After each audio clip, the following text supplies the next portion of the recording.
Un conteneur provenant de Pékin en Chine. Quel trésor pouvait bien s'y cacher? Comme l'a révélé l'animateur, le propriétaire de la cargaison n'avait pas les moyens de payer les frais de transport. C'est pourquoi elle a été mise aux enchères publiques, au moment où la porte s'est ouverte. Les chasseurs de trésors ont senti un parfum de thé particulier, qui semblait rassis et avarié. Frère Uzi soupçonne que le thé à l'intérieur a expiré depuis longtemps, et que l'achat de ce conteneur entraînerait probablement une perte. Pendant ce temps, les frères noirs ont également remarqué que les boîtes de thé portaient des traces d'effraction, ce qui indiquait que le contenu avait été inspecté par les douanes. C'est précisément parce que le thé avait été trouvé avarié qu'il avait été mis aux enchères publiques. Même Anna estime que le risque est trop élevé, mais Jason restait très optimiste quant au conteneur. Il sait que si personne d'autre n'enchérit, le prix final restera bas.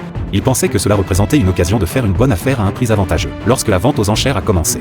Et cette fois, les chasseurs de trésors se testent mutuellement. Personne n'ose surenchérir légèrement. Seul Jason a fait monter les enchères avec une détermination sans faille.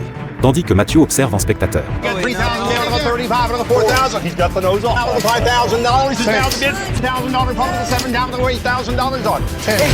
Jusqu'à ce que Jason enchérisse à $10 000. Stupéfiant tous les participants. Ils ont tous pensé que le type avait perdu la tête. Finalement, Jason obtint les droits d'achat pour $10 000. Y avait-il vraiment d'autres trésors à l'intérieur?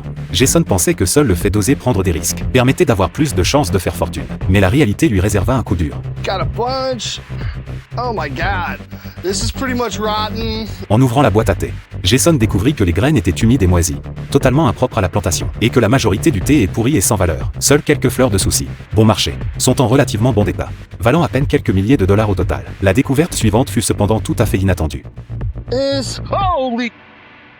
Des cafards s'étaient reproduits parmi les feuilles de thé. Cette fois, c'est une lourde perte. Après calcul, Jason perd $4500 au total. Il décide de ne plus jamais dépenser à la légère. Quel trésor le prochain conteneur renfermera-t-il?